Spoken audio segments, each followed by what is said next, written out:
on this episode of Ghost Hunters International. The team crosses the equator to investigate New Zealand's Larnac Castle. It was built by William Larnac. Unfortunately, William Larnac took his own life. Did you hear that? Who's shouting? What will happen when the team's newest member has a vision from the other world? They completely lit up. Seriously, did you see that? As the search intensifies, the team employs new tactics to contact the restless spirits. Now would be a good opportunity to utilize the Singapore theory. So many things just got really, really dark. That EMS detective's going crazy. Oh my God.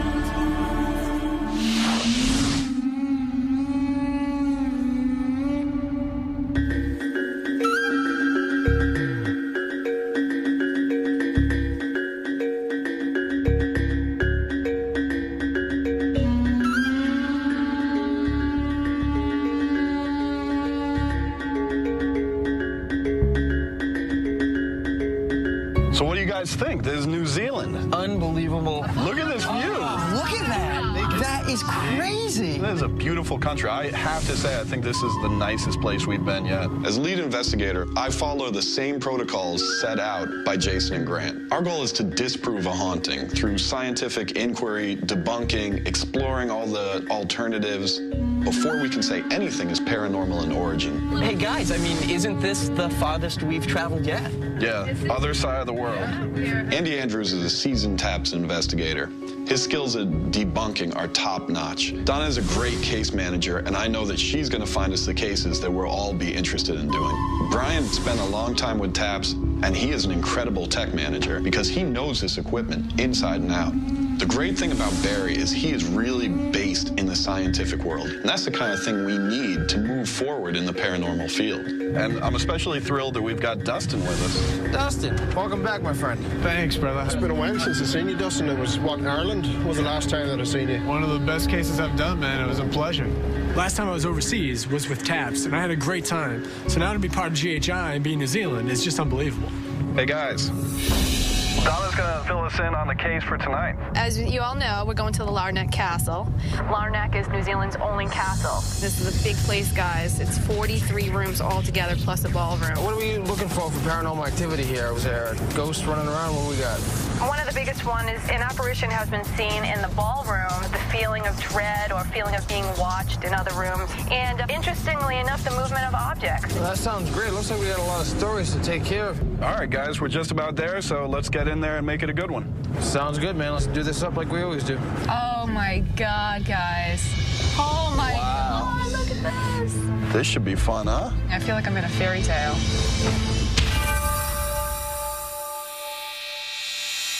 Hello. Hi, Rob. Hi, I'm Deborah. Hi, I'm Andy. Hi, Andy. How are you? Brian. Hi, Brian. Welcome to Larnac Castle. I'd love it if the investigators could find evidence of something paranormal.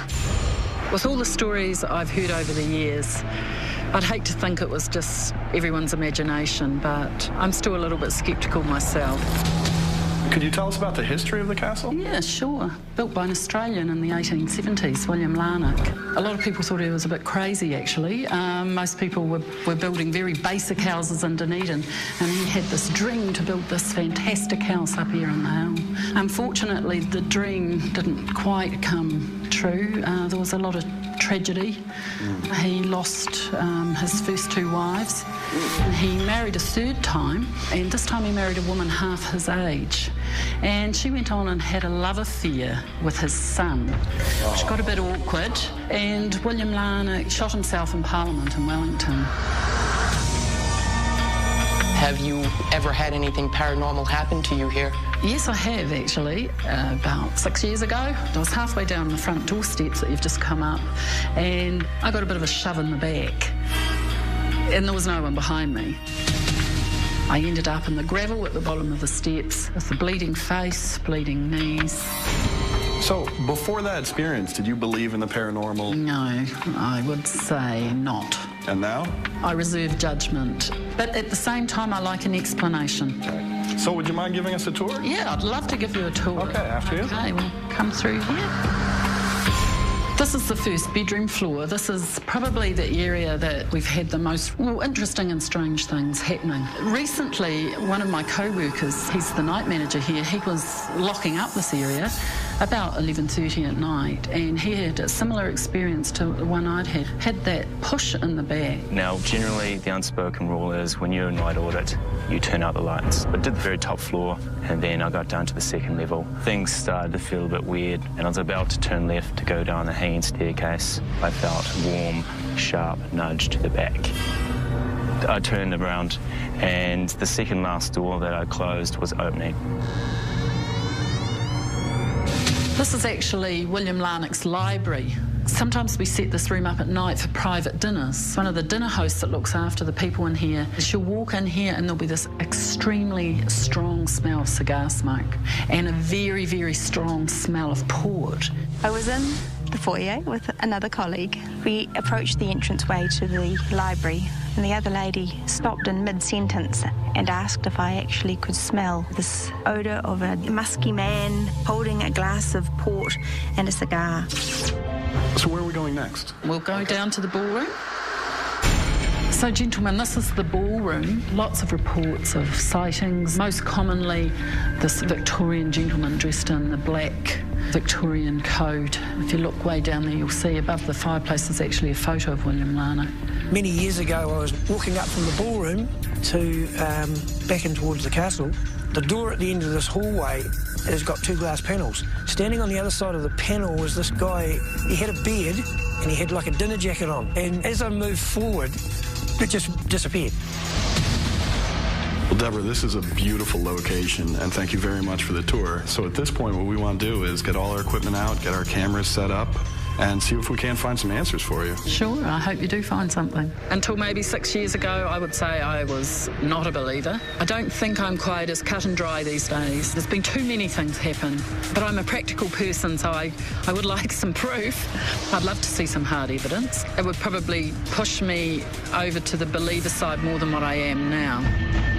You know, we just finished up the tour, and I think this could be an incredible investigation. We've got a variety of experiences with people seeing figures, people smelling cigar smoke. Deborah, our client, got pushed down these stone stairs. So this is one of those things where obviously she has a real interest in getting to some answers about what's going on around here. So I'm excited to go in there and see how much we can document and how much we can find alternative explanations for.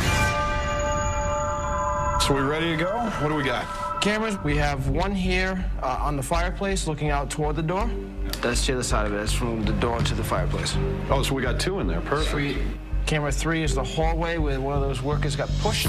All right, and as far as equipment, we got some new stuff going on tonight. Barry? I have been working on a new digital camera, specifically with the idea of allowing the camera to photograph full spectrum. And so I'll be incorporating that camera tonight. Most cameras have filters that stop infrared light and ultraviolet light from getting in. This camera allows us to capture images within the visible light spectrum like any camera would, as well as the ultraviolet range and the infrared range at the same time. All right, so we got a ton of activity, a ton of stuff going on around here. So it seems like we're real well organized. We're ready to go. So let's get the lights out and get going. All right. Sounds good. All right.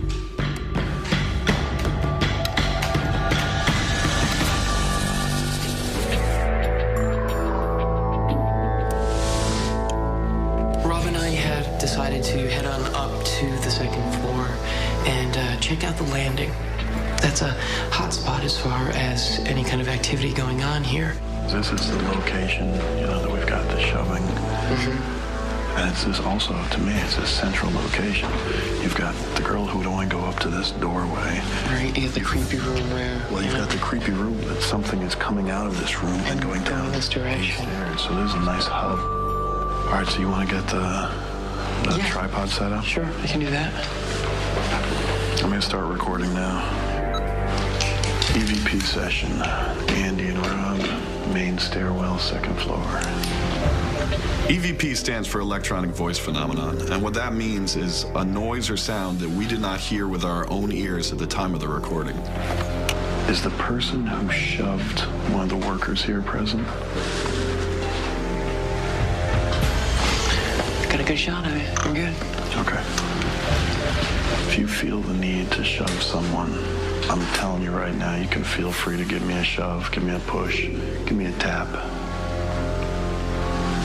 Are you still... Did you hear that? Yeah. Who's shouting?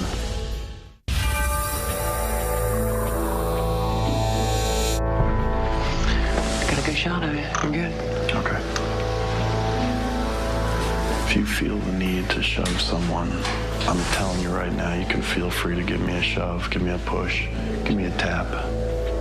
Are you still... Did you hear that? Yeah. Who's shouting? Andy and I went up to the second floor landing because it is where the story of the push had taken place. And all sorts of kind of odd stuff started happening. I just heard hello. I heard it too. When I heard this voice say hello, I ran downstairs immediately in the direction that I thought I heard it from. At first, I thought it was Donna. I got down there. Donna wasn't there. When I checked the DVR, she was still all the way across the castle in the ballroom. There's no one down there. Does it sound like a man's voice or a woman's voice to you? Woman's. Same here. If you're trying to communicate with us, then why not just talk to us? We can hear your voice. You know, you might as well come out.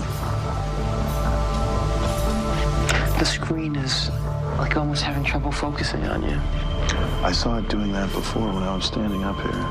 There it goes again. It's almost like there's some kind of flash. Whoa, that was interesting. The thermal camera started changing colors behind me, and then the screen would go bright, it would go dark. We need to have the guys check this out during analysis. If the thermal camera's reading some kind of temperature change, get the digital thermometer out. Yeah, 66 here. 66 is what the FLIR camera's giving me too. A cold spot is an activity that sometimes takes place in an investigation in which an area of air feels colder than the rest of the room around it. 65.8. 65.6. Immediately, we'd already established a baseline of 66. It starts dropping. 65.7, 65.5, 65.4, 65.3. So if you're gathering all this energy for your big show, you just go ahead. Some people believe that the spirit is drawing the heat from the air around it in the room, and that's what's leaving over this cold spot. 64.9. Jeez. To be honest with you, I was kind of waiting for the big payoff. 64.5, still dropping. 64.4. You know what? We might have documented a cold spot actually in the process of happening. Staying static now, 64.4. I'm back to my pink screen. From 66 to 64.4. That's just staying there. We've got voices, we've got sounds, we've got temperature changes, we've got things changing on the thermal camera. All of this going on at the same time. So right now, we gotta get some answers, and we gotta figure out what's going on around here. This is the ballroom. Supposedly people have seen a woman in a white dress and Victorian wardrobe. Right, supposedly dancing, right? Just tell me when you're ready to do some EVP work. Yeah, absolutely. Get started whenever you like. All right.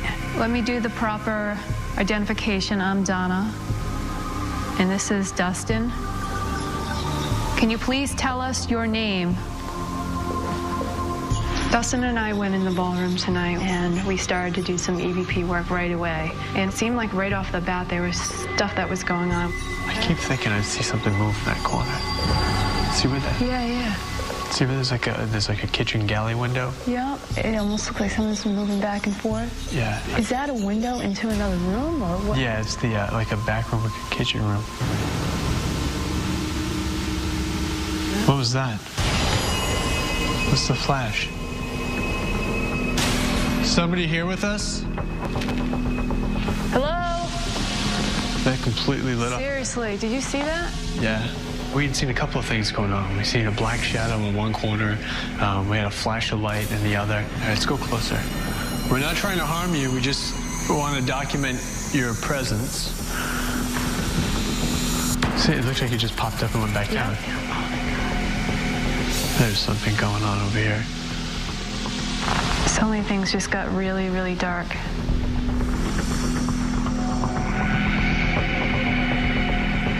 Both Dustin and I approached the back of the room, and initially it felt really, really heavy. Almost like there was a party we were interrupting, and all of a sudden it felt like everybody was scattered. I could feel it getting colder. Yeah. There's no draft over here. No. There's something very heavy over here in the right-hand corner. Yeah. We're not going to do anything to harm you. What the hell is that?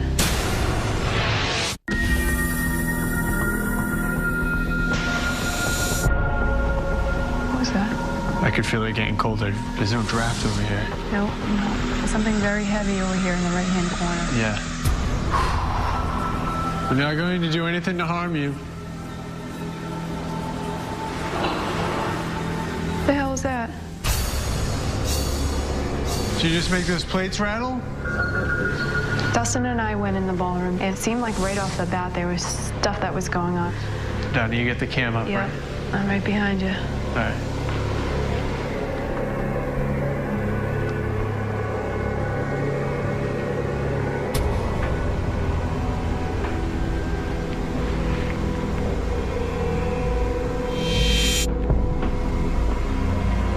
I heard you make something rattle.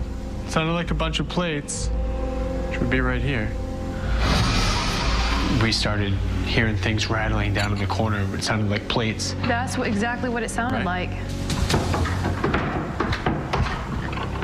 I mean, I have to jump real hard to make that happen. There was a stack of plates there, and you know, I tried jumping near it, and I couldn't recreate the sound as loud as it was and clear as it was. Katie, we're just gonna leave a little camera set up here, okay, honey?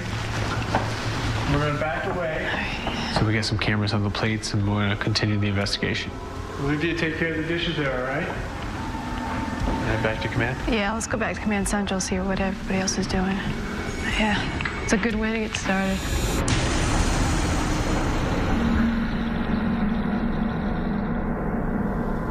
Let's go do some debunking. One of the main things that I had to debunk tonight was the smell of port wine and tobacco in the study. I guess we should start right with this. This looks like some kind of gaming table. And I couldn't help but to think of the scratch and sniff stickers. You'd have to use the friction on the sticker, it would release the smell, and then you get that scent. So you're thinking that the cigar smoke isn't really a phantom scent as much as it could be something that's just absorbed by what's in it? Exactly. You think about it, we've got these big windows right there. Oh yeah, so it's direct sunlight. Direct sunlight. If you get a... That would heat that up pretty quick in the summer. Get the extension cord, plug that in for you. So, what Dustin and I did was we took a hairdryer. I'm definitely getting a sweet smell. And started to heat up the surface of some of those objects in there. That could be confused with port. Yeah. You know, that kind of really like a sweet oaky. Yeah. Yeah. The first thing we noticed was that the table, when heated, had a very sweet, pungent smell. It's very, very similar to that of port wine or sweet liquor.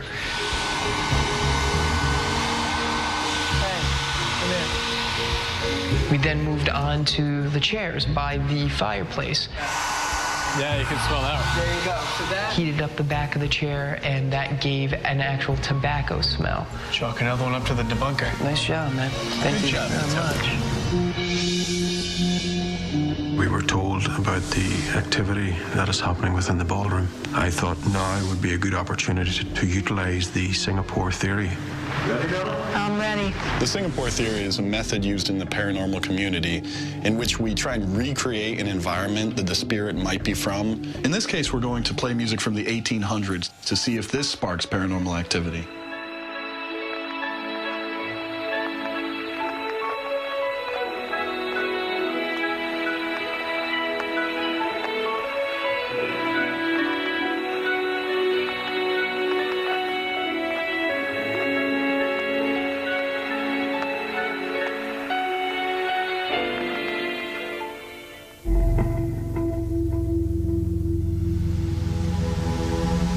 I'm hearing a lot of stuff down there, Donna, moving.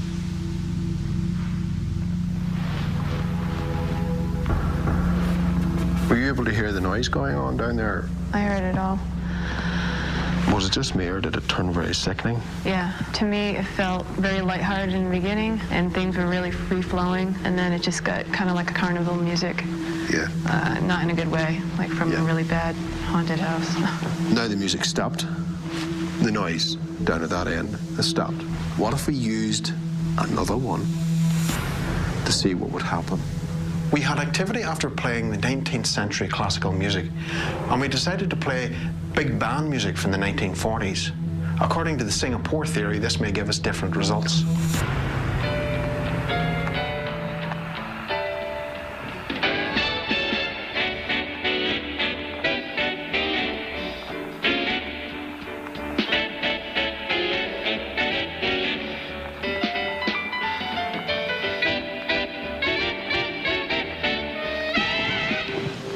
Melodies actually felt far, far better than the first one, and we got no response from down there. I didn't hear anything down there. So why are we getting almost a negative response from the early one? Why that one? We'll run it again and see. Yeah, I think we should give it a shot.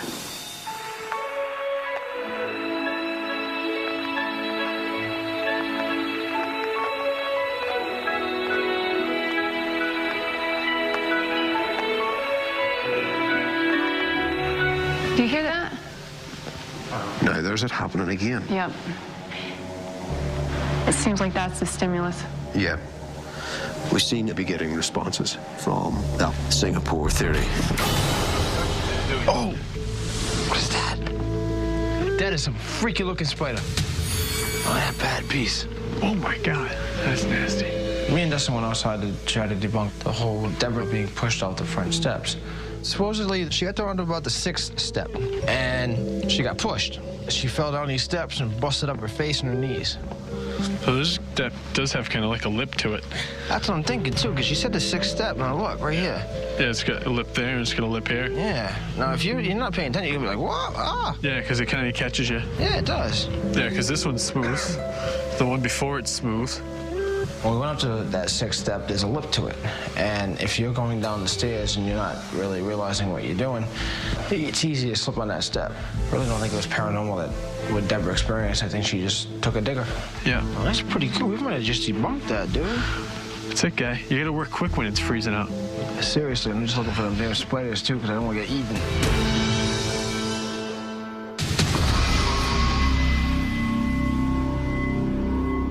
Let's get this equipment set up in the ballroom. Whoa, Barry. That was... What? You flashed your flashlight over there and somebody was standing there. Somebody was standing right there.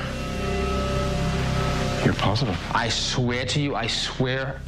As me and Barry were walking down to the ballroom, Barry's flashlight kind of raked over what the coat room is. It looked like there was somebody standing there. It looked like somebody was actually standing next to the coat room with their back up against the wall. And I flashed my flashlight up and it was gone.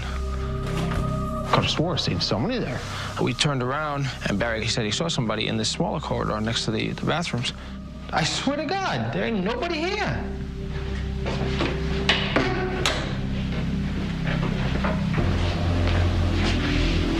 Nobody's gonna walk back here because you can't get out this way. There ain't nobody here, dude. Okay. Let's check this out. One of the reports of the entity seen at the castle is a woman in the ballroom. I have utilized infrared cameras, full spectrum, including ultraviolet, and the thermal camera. So we're running 3 cameras in unison to see if we can capture that movement. Those plates just rattled. Yeah, I heard them. We heard some plates rattling while we were setting up the equipment in the ballroom, and I went over to where the mini DVD camera is, looking at the plates. Whoa. That EMS detector's going crazy. It was going to 3, back down to 0, to 2, back down to 0, back to 3 again. I picked it up. I was bringing it out to the middle of the ballroom, and the middle of the ballroom was still spiking to 3. This whole place is charged, man. I walked right up the center of this place, and it was at 3 the whole time. Yeah. People have been having a lot of personal experiences there all night, seeing things and hearing things. So I'm going to investigate it further and see if we can come up with some kind of theory to it. Andy, I want to show you this. Show you what's going on. See, look. See it? Yep. All the way through. I'm thinking, Andy, that there's some kind of conduit running underneath the floorboards. That's what I'm wondering. Exactly what I'm wondering. Hold up. You hear that? There's movement down there. Kate? Mr. Lucknow? Are you here? Hello?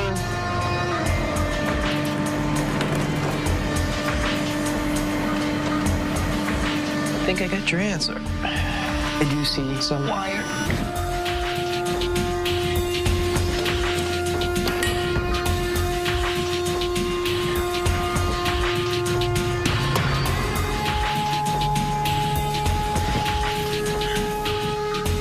You've got wiring underneath this. That would probably explain your EMF. Andy. Yes. What's your opinion on something? There. So that's, well, I guess we caught ourselves a ghost.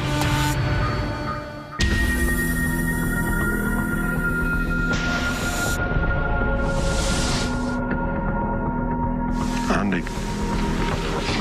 Yes. What's your opinion on something? There. So that's, well,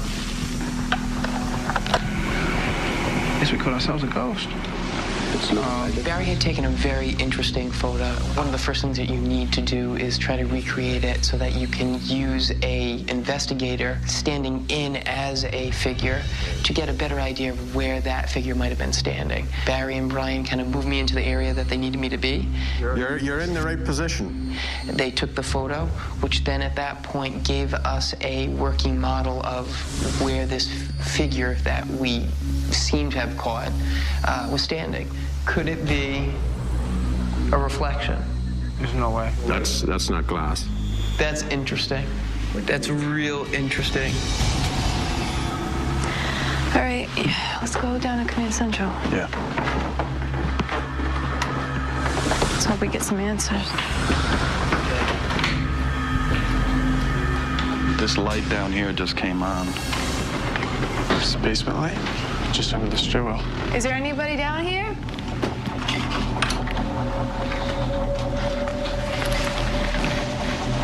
Careful, D.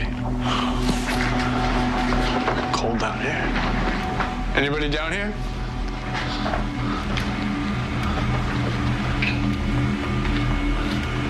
Hello, anybody here? Hello?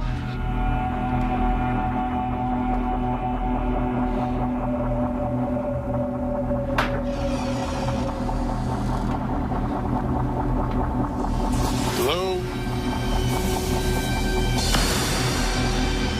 Did you turn the light on? No, Is this on the sensor? it's right there. Sensor. All right, so that covers that one. What about this other one? We've got one there. Is there anything that could have triggered this one? Donna, Yo. motion sensor. There's a motion sensor at the top of this stairwell. So that was just a motion detector, right? Yeah, this light here, if you follow the wires, runs to a motion detector that's right here. All right, guys, let's wrap it up. All right. Team was good. Dustin, he was a great addition, and he fit right in. So seeing him work and seeing how good he is, I'm thrilled that he's here. Barnett Castle is a great location to be in. It's just great to be back and to be part of something like this. We have a lot of stuff to go over. Good thing is we get to use some new equipment. Barry's new camera, we'll see how that turned out. And Andy gets to use a hairdryer, which non-conventional ghost hunting item, and contrary to popular belief, something Deep Barry does not use. Hi guys, how did you get on? It was a good night. At this point, we need to get home, get some rest, and go over all the evidence we've collected. And we'll see you in a couple days and let you know if we found anything. Well, I'll be very interested. Okay. I'd like to know now, but I can wait a couple of days. Bye-bye. Bye now.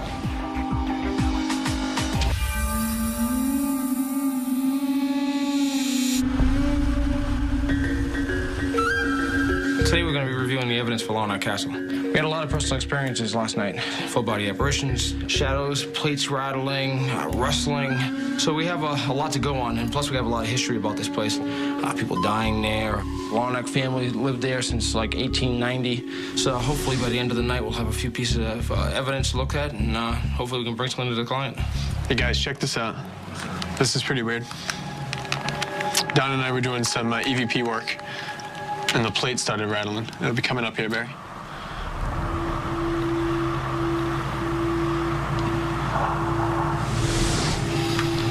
You hear it pretty clearly, eh? Yeah. I'll rewind it for you, Bri.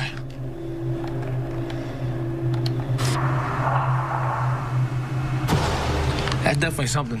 Yeah. You asked a question. Yeah. And then about 2 seconds later, Right. Like it was gearing up to do something. Yeah. So that's pretty good. All right, okay. Check it out. So I think I'll move on to the photographs. Okay.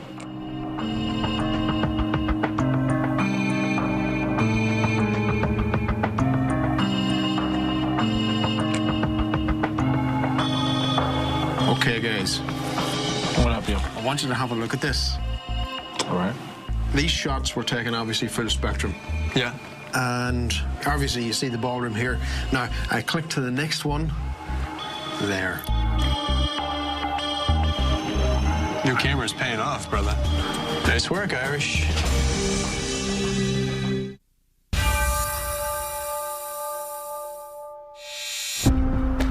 So, how'd we do?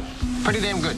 That's what I like to hear. Nice. One of the things that I'm curious about is that thermal footage that you and I had taken up on the second floor. Who was able to take a look at that? I took a look at it, brother. Awesome. What I think happened is, even though you had the thermal on a tripod, you weren't getting movement with the actual camera, but when Rob would move around, the temperature would actually change just because his body heat that he's given off and the wind that he creates as he moves, and that's what was causing the color changes. Awesome. What we're gonna do is start off with the mini DV camera that Dustin was reviewing. The dishes that we heard rattle when we were in the ballroom, Donna, the mini DV camera, although we didn't have the video of the plates rattling, we do have the audio, so I can let you guys take a listen to that.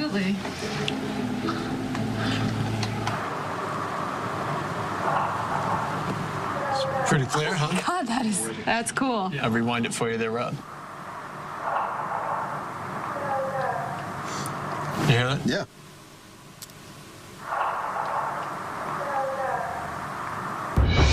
You can definitely hear the plates, right? Absolutely. That area was searched high and low. What was there isn't going to be doing it on its own. I got one other quick thing for you. This is also in the ballroom. Don and I had left a camera on the dishes in case it happened again. I remember. And we do not have the dishes, but we do have what sounds like bottles rattling around. It is an anomaly because it didn't happen in any of these other tapes.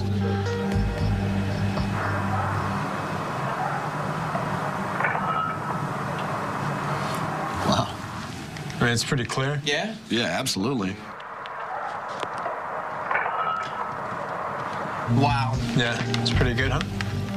That is cool. And what I like about that is it's short. Right. It's a short segment, so if it was some kind of machinery going on causing a vibration, you'd get it going for a period of time. Plus you get it going more than once. Exactly. That's interesting because it's almost like someone bumped the corner of something walking by. Right. And that was the only time it happened on the whole time. On all these tapes and the whole time I was in the room, I never heard that sound.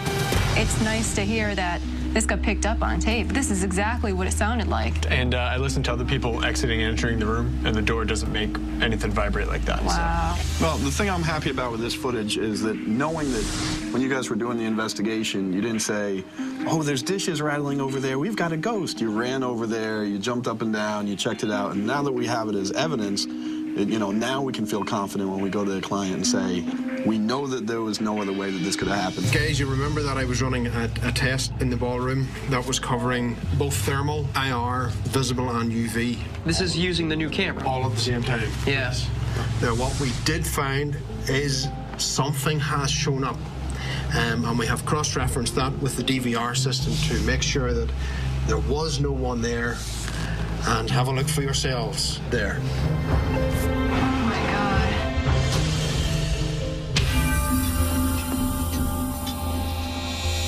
God. Hey, Deborah, how are you? I'm good, thank you. Good to see you again. Well, we came in and you told us the experiences and what's happened. What we try and do is we look for alternative explanations.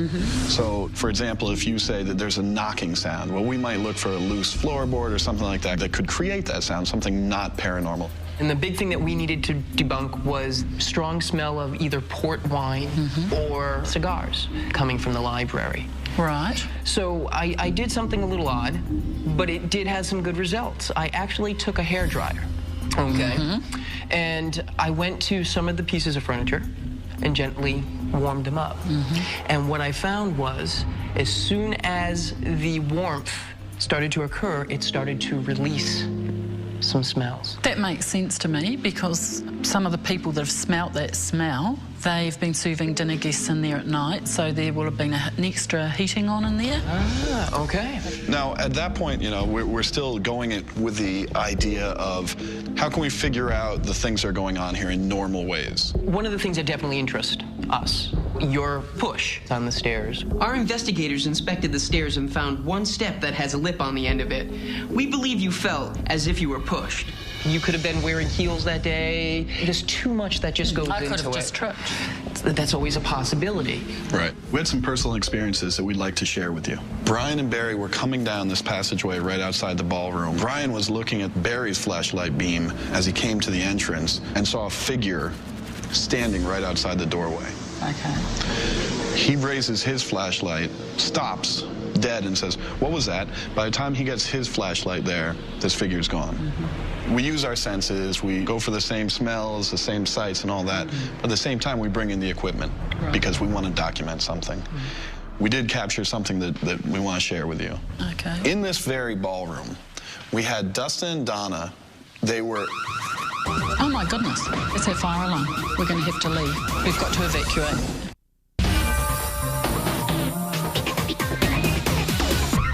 Oh my goodness, it's our fire alarm. I'd like to say I'm surprised the fire alarm went off, but having been here many times when it's happened before and it's unexplained, maybe I shouldn't be surprised.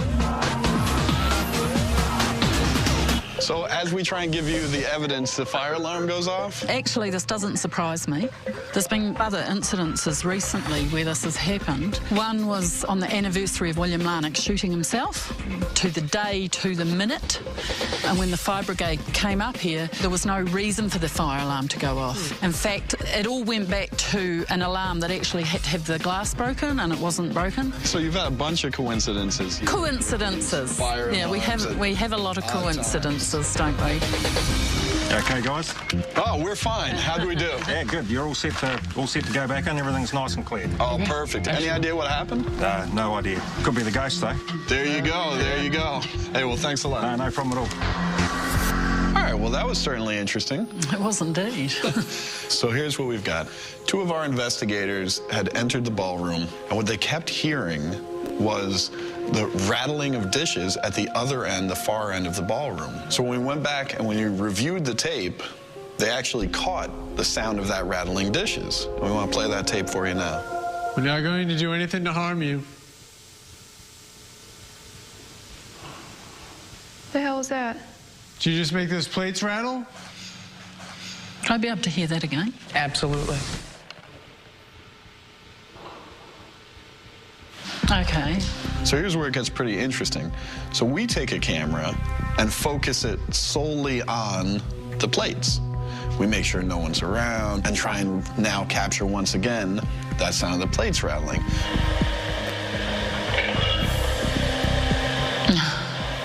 Do that again for you. Yeah, I heard rattling. I heard maybe even teaspoons or... Exactly. We hear plates rattling. So we put a camera on the plates. Now something beyond there, the bottles or the spoons, starts rattling even further back. Yeah, somewhere else. But where this occurs, now there's no one in the room. Right. So what was rattling the plates and the bottles, we have no idea. One of our investigators, Barry, who you met briefly, has been experimenting with a new camera that captures a full spectrum. It goes beyond visible light, or what we normally see, into IR and UV, ultraviolet. So it captures everything within that wide spectrum in the hopes that it's possible to capture spirit activity with that kind of photography. So first what we want to do is show you the footage that was captured with our DVR camera of him setting up and taking pictures of, obviously, the area we're in right now. So this is the edge of the stage, the corner of the stage. I and my cameraman are right here, right by the stage. Brian's in the back corner. Barry's taking the photo right there, and the hand comes down. At this point, we know where everyone is in this room. This is what the picture that Barry took looks like. There's Brian actually in that back corner. That's his backside. He's looking through. This is what's known as a light flare due to our IR lights. And if you look towards this way. Is it people sitting there? Where? What's that? I see someone looking at me directly, and I see the back of someone's head. And can you point out exactly where you see the... I've got someone looking at me here.